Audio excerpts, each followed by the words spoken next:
Continuamos hoy, amigo oyente, nuestro viaje por el Nuevo Testamento y nos estamos aproximando al final del estudio del Evangelio según San Mateo. En nuestro programa anterior estábamos considerando la crucifixión del Señor Jesucristo y concluimos diciendo que Mateo, al hablar de los dos ladrones que estaban crucificados con el Señor, nos dice que ellos se unieron a los príncipes religiosos para burlarse de Jesús. No menciona el hecho de que uno de los ladrones por fin volvió a Jesús. Es que el reino de Dios en Mateo está en la tierra. El ladrón que se arrepintió fue con Cristo aquel mismo día al paraíso. Dijimos además que el Señor Jesucristo había sido clavado en la cruz a las 9 de la mañana. Al mediodía, el hombre había hecho todo lo que podía haberle hecho al Cordero de Dios. Durante las 3 horas siguientes, las tinieblas rodearon la cruz, la que llegó a ser un altar donde el Cordero de Dios se ofreció como el sacrificio por los pecados del mundo. El Antiguo Testamento da luz adicional sobre lo que ocurrió en la cruz. El profeta Isaías, en el capítulo 53 de su profecía, versículo 10, dice: «Con todo eso, Jehová quiso quebrantarlo, sujetándole a padecimiento. Cuando haya puesto su vida en expiación por el pecado, verá linaje». En el Salmo 22, versículo 1 leemos: Dios mío, ¿por qué me has desamparado? ¿Por qué estás tan lejos de mi salvación y de las palabras de mi clamor? Fue en la cruz donde Jesucristo fue desamparado por Dios y herido. Murió cual ningún otro hombre porque entregó el Espíritu, o sea, despidió su Espíritu.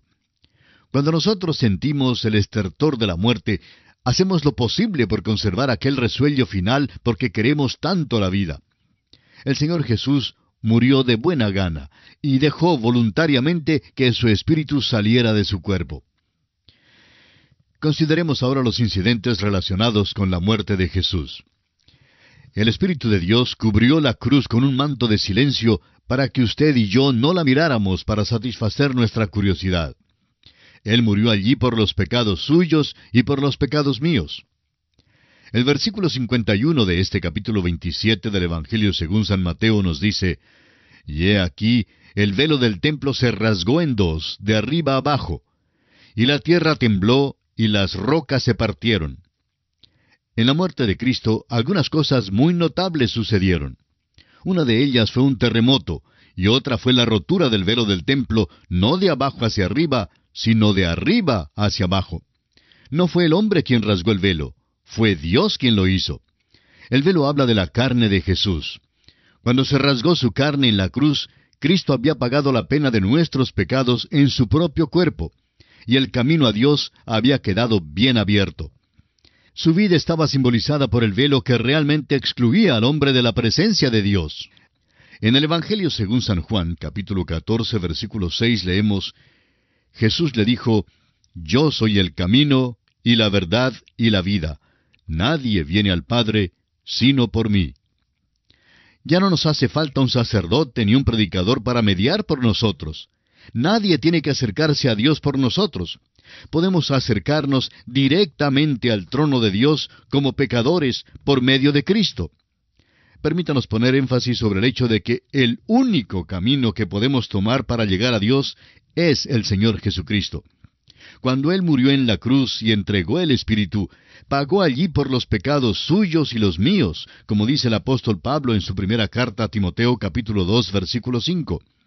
Porque hay un solo Dios y un solo mediador entre Dios y los hombres, Jesucristo hombre.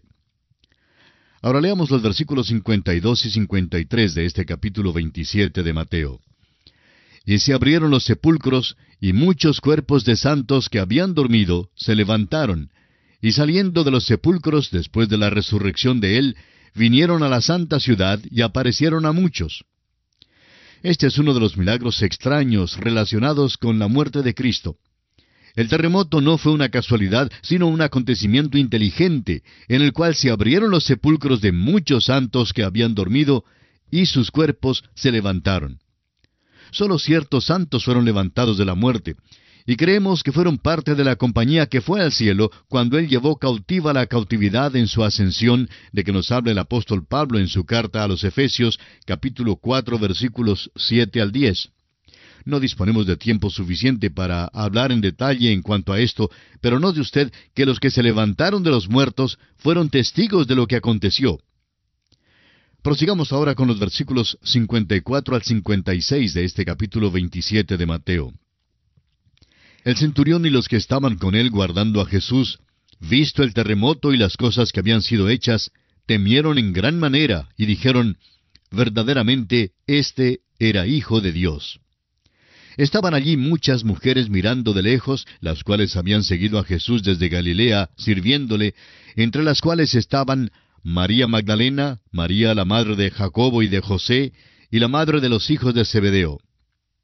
Quizá alguien preguntará, ¿fue esta la conversión del centurión romano? Creemos que él llegó a ser un hombre salvo. Presenció lo que sucedió en la cruz, y esto confirmó para él que el crucificado deberá ser el Hijo de Dios. El centurión tomó su lugar debajo de la cruz de Cristo, y esto es todo lo que exige Dios que haga un pecador para obtener la salvación eterna de su alma.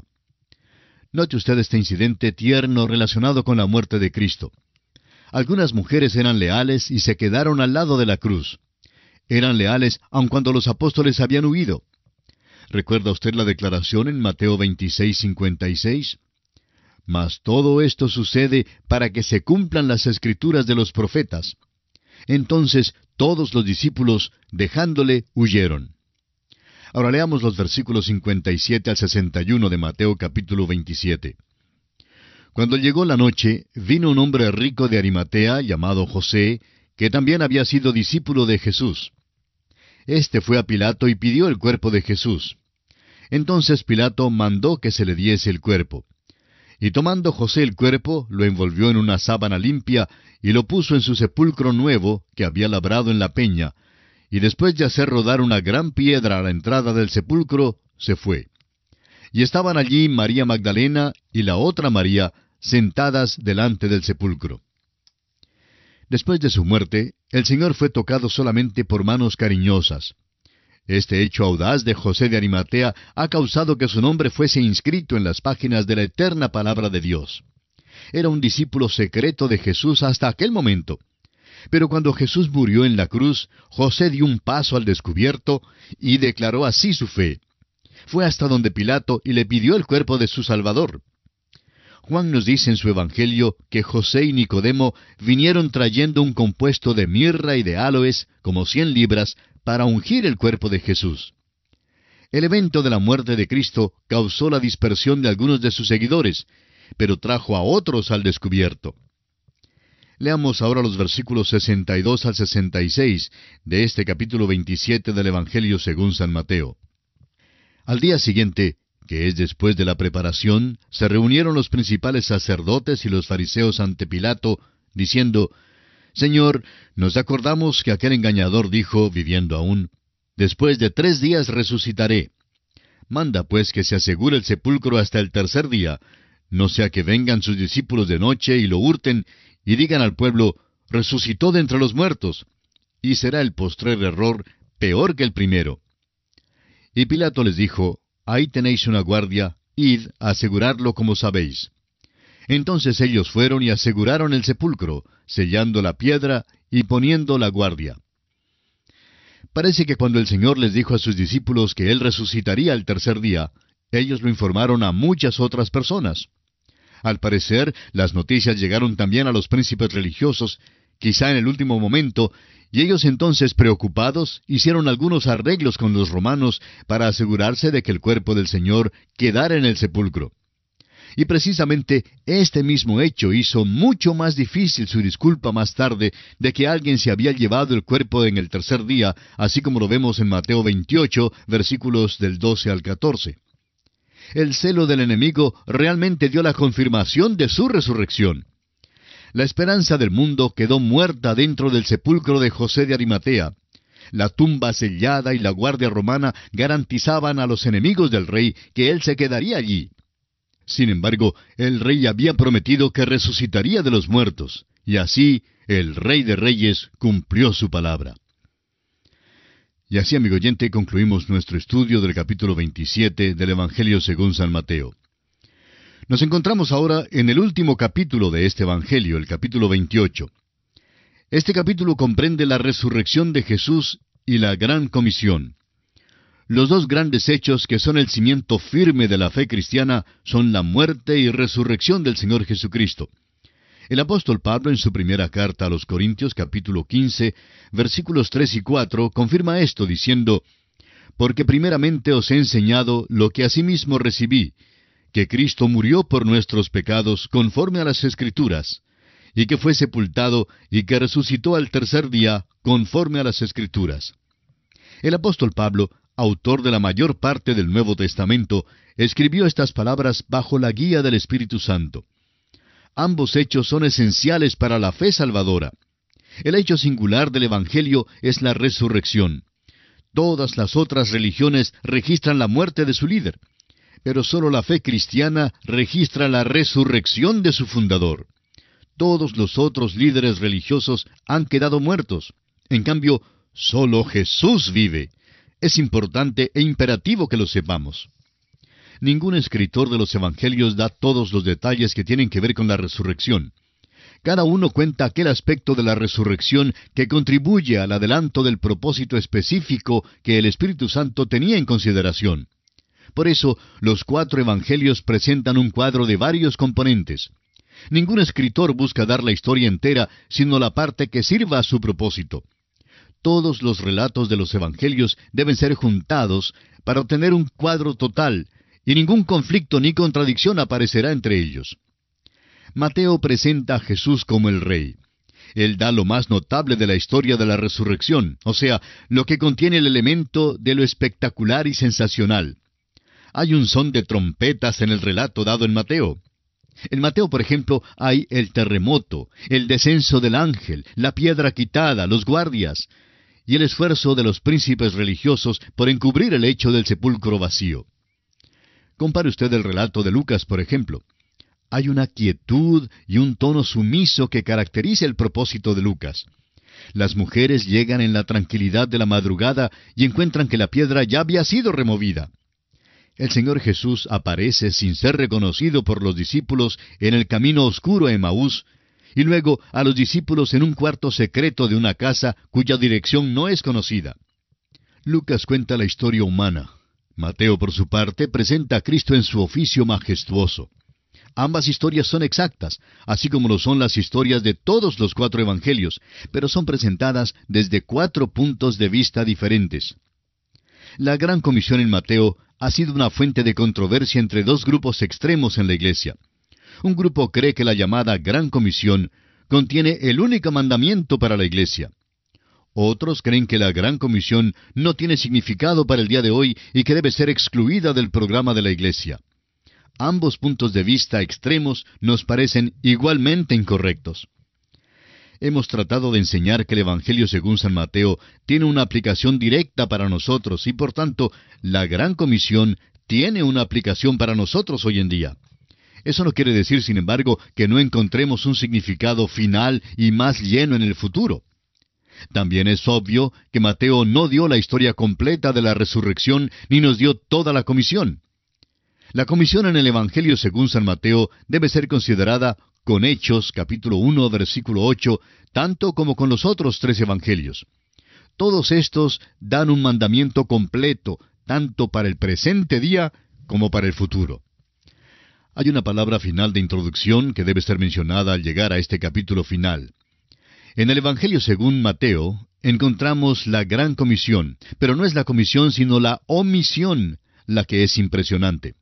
No se menciona la ascensión en el Evangelio según San Mateo. El reino es asociado e identificado con esta tierra. Es el reino de los cielos en la tierra. El rey pertenece a la tierra. Leamos entonces el primer versículo de este capítulo 28 de Mateo. Pasado el día de reposo, al amanecer del primer día de la semana, vinieron María Magdalena y la otra María a ver el sepulcro. Hay una sugerencia pertinente aquí en la declaración, pasado el día de reposo, al amanecer del primer día de la semana. Y es que la dispensación vieja de la ley estaba moribunda, y que el nuevo día de la gracia estaba comenzando. Jesús estaba muerto en el día de reposo, pero estaba vivo en el primer día de la semana. Nosotros estamos muertos a la ley, pero vivos a Cristo. El día de reposo pertenece al viejo orden. El primer día pertenece al nuevo día. Ahora es difícil identificar a la otra María que se menciona aquí en este versículo. La tradición declara que ella era la madre de Jacobo y José. Leamos entonces el versículo 2. Y hubo un gran terremoto, porque un ángel del Señor descendió del cielo, y llegando removió la piedra y se sentó sobre ella. Estos hechos son sensacionales: el terremoto, el descenso del ángel y la piedra removida. Hubo un terremoto cuando se instituyó la ley. Así lo vemos en Éxodo capítulo 19, versículo 18. Hubo un terremoto en el tiempo de la crucifixión del Señor. Así lo vimos en el versículo 51 del capítulo 27 de Mateo. La resurrección nos fue presentada con un terremoto. Y ahora, aquí hay un aspecto que quisiéramos que usted note con toda atención. Y es que el ángel no quitó la piedra para dejar salir a Jesús. Jesús ya estaba fuera de la tumba. La piedra fue quitada para dejar entrar a sus seguidores. Leamos ahora los versículos 3 y 4 de Mateo 28. Su aspecto era como un relámpago, y su vestido blanco como la nieve. Y de miedo de él, los guardas temblaron y se quedaron como muertos. Es interesante notar la descripción del ángel, porque esto es muy excepcional en las Escrituras. Otras descripciones puede usted notarlas en Daniel capítulo 10, versículo 6, y también en Apocalipsis capítulo 10, versículo 1. Leamos ahora los versículos 5 al 7 de Mateo 28. Mas el ángel, respondiendo, dijo a las mujeres: No temáis vosotras, porque yo sé que buscáis a Jesús, el que fue crucificado. No está aquí, pues ha resucitado, como dijo. Venid, ved el lugar donde fue puesto el Señor.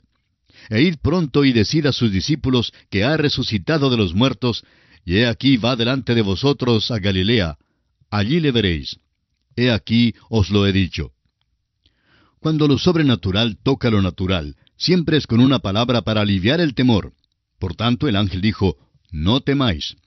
El ángel dio el divino anuncio de la resurrección. El cuerpo de Jesús no estaba ya en la tumba. Había salido antes que la piedra se quitara. Más tarde él entró en un cuarto, estando las puertas cerradas. El cuerpo glorificado de Jesucristo fue radicalmente diferente al cuerpo que recibió en Belén cuando nació. A este punto, el anuncio angelical ha cesado. De aquí en adelante el mensaje será expuesto por labios humanos diciendo: Ven y ve, anda y dilo. Pero antes de todo intento de testificar de estas verdades divinas, es necesario tener en primer lugar una inquebrantable convicción de la verdad de la resurrección de Jesús. Hay que tener la convicción de que Cristo murió por los pecados suyos y míos, amigo oyente, y que fue sepultado conforme a las Escrituras. Entonces podemos decir: Ven y ve el lugar donde fue puesto el Señor. No está aquí, pues ha resucitado.